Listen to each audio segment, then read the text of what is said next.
রান্নাঘর থেকে প্রত্যেককে স্বাগত জানাচ্ছি। আজ আমি লাউ শাক দিয়ে মটর ডাল দিয়ে একটা শুকনো শুকনো রেসিপি নিয়ে এসেছি। খেতে খুবই ভালো, ডাল ফেলা তরকারির মতো। এখানে এটা আমার গাছের লাউ শাক, প্রচুর লাউ ডগা হয়েছে। অনেককে দেওয়ার পরেও বেশ অনেক থেকে গেছে। লাউ ডগা থেকে লাউ শাক থেকে লাউ ডগা আমি কেটে নিচ্ছি। এইরকম একটা ডাল আমি আজকে তৈরি করেছি, খুব লোভনীয়। ভাতের সঙ্গে শুধু এই ডালটা দিয়েই খাওয়া হয়ে যায়, সঙ্গে একটা লেবু থাকলে। এখানে আমি একটু ভাজা তেল দিয়ে দিচ্ছি তৈরি করা ডালটার উপরে। এবার যেটা লাগছে সেটা মটর ডাল। মটর ডাল আমি জল দিয়ে ভালো করে ধুয়ে নেব।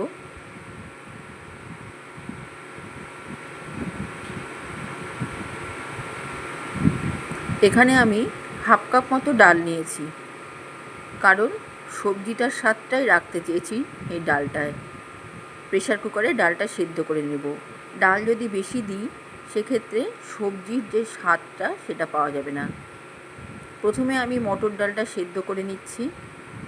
এখানে যা যা রেখেছি, এরকম বড় বড় করে কেটে রাখা আলু খোসা শুদ্ধ, বড় বড় করে কেটে রাখা লাউ শাক, কেননা এতই কচি, ছোট করে কাটলে একেবারে ভেস্ট হয়ে যাবে, কোনো অস্তিত্বই খুঁজে পাওয়া যাবে না।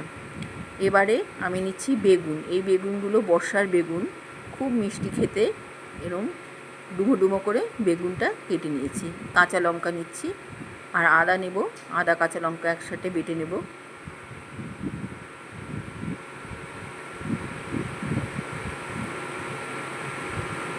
ডাল আমার সেদ্ধ হয়ে গেছে, কিন্তু ডালটা কিন্তু শক্ত শক্তই থাকবে, একবারে গলে গেলে ভালো লাগবে না। এইভাবেই সেদ্ধ করতে হবে।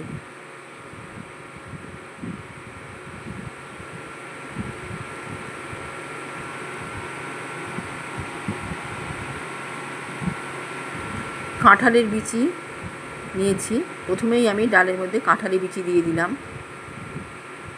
এবারে দিচ্ছি লাউ শাক,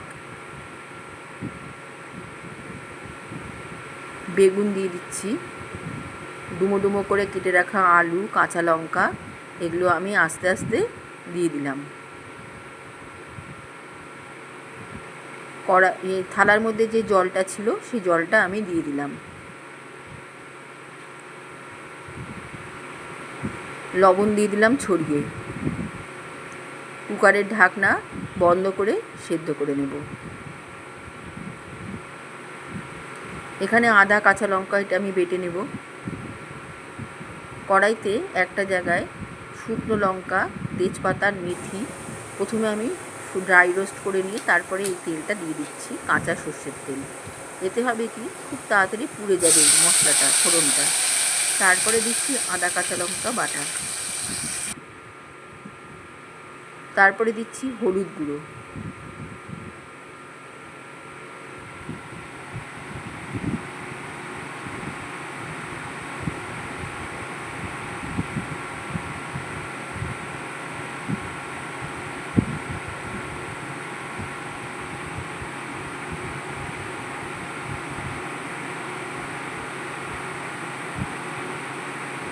বেশ কিছুটা কালো জিরে দিয়ে দিলাম, জিরের গুঁড়ো,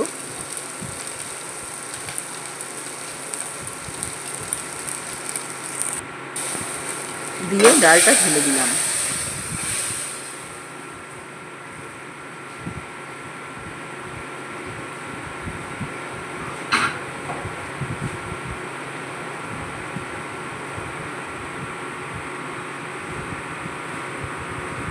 বেশি ঘাঁটবো না, ডালটা একটা বেশ ফাটা ফাটা ভাব আছে, একদম যেন গলে জল না হয়ে যায়, ওই ফাটা ফাটা ভাবটাই রেখে দিব ডালেতে।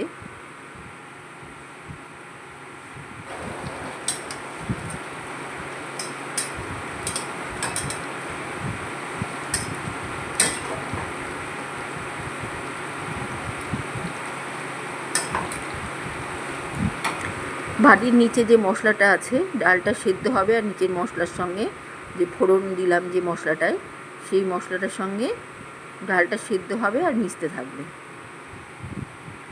কিন্তু বেশি ঘাঁটা চলবে না।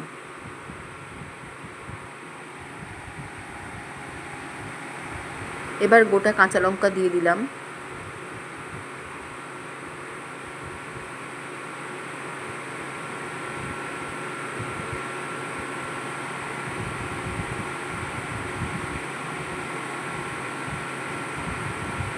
এবারে দিচ্ছি ঘি। ঘিটা অনেকটাই দিতে হবে। এই ডালটা অপূর্ব সুন্দর খেতে, খুব ভালো। এর সাথে শুধু একটু পোস্তর বড়া হলেই আর লেবু হলেই খাওয়া হয়ে যায়।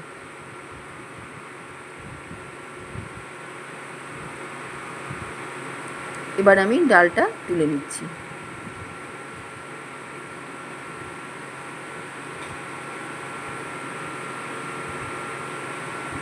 ডালটা কিন্তু একেবারে গলে যায়নি, একটু দানা দানা আছে।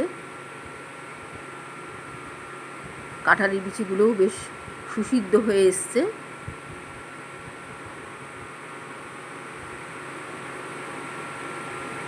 এই রকম একটা নিরামিষ ডাল যে কোনো নিরামিষ দিনে খেয়ে দেখুন, খুব ভালো লাগবে। এখন তো বাজারে ভালো টাটকা টাটকা লাউ শাকও পাওয়া যাচ্ছে। আমার রান্না এখানে শেষ। লাস্টে আমি পরিবেশনের সময় বেশ কিছুটা ভাজা তেল উপর দিয়ে ছড়িয়ে দেব, সর্ষের তেল ভাজা।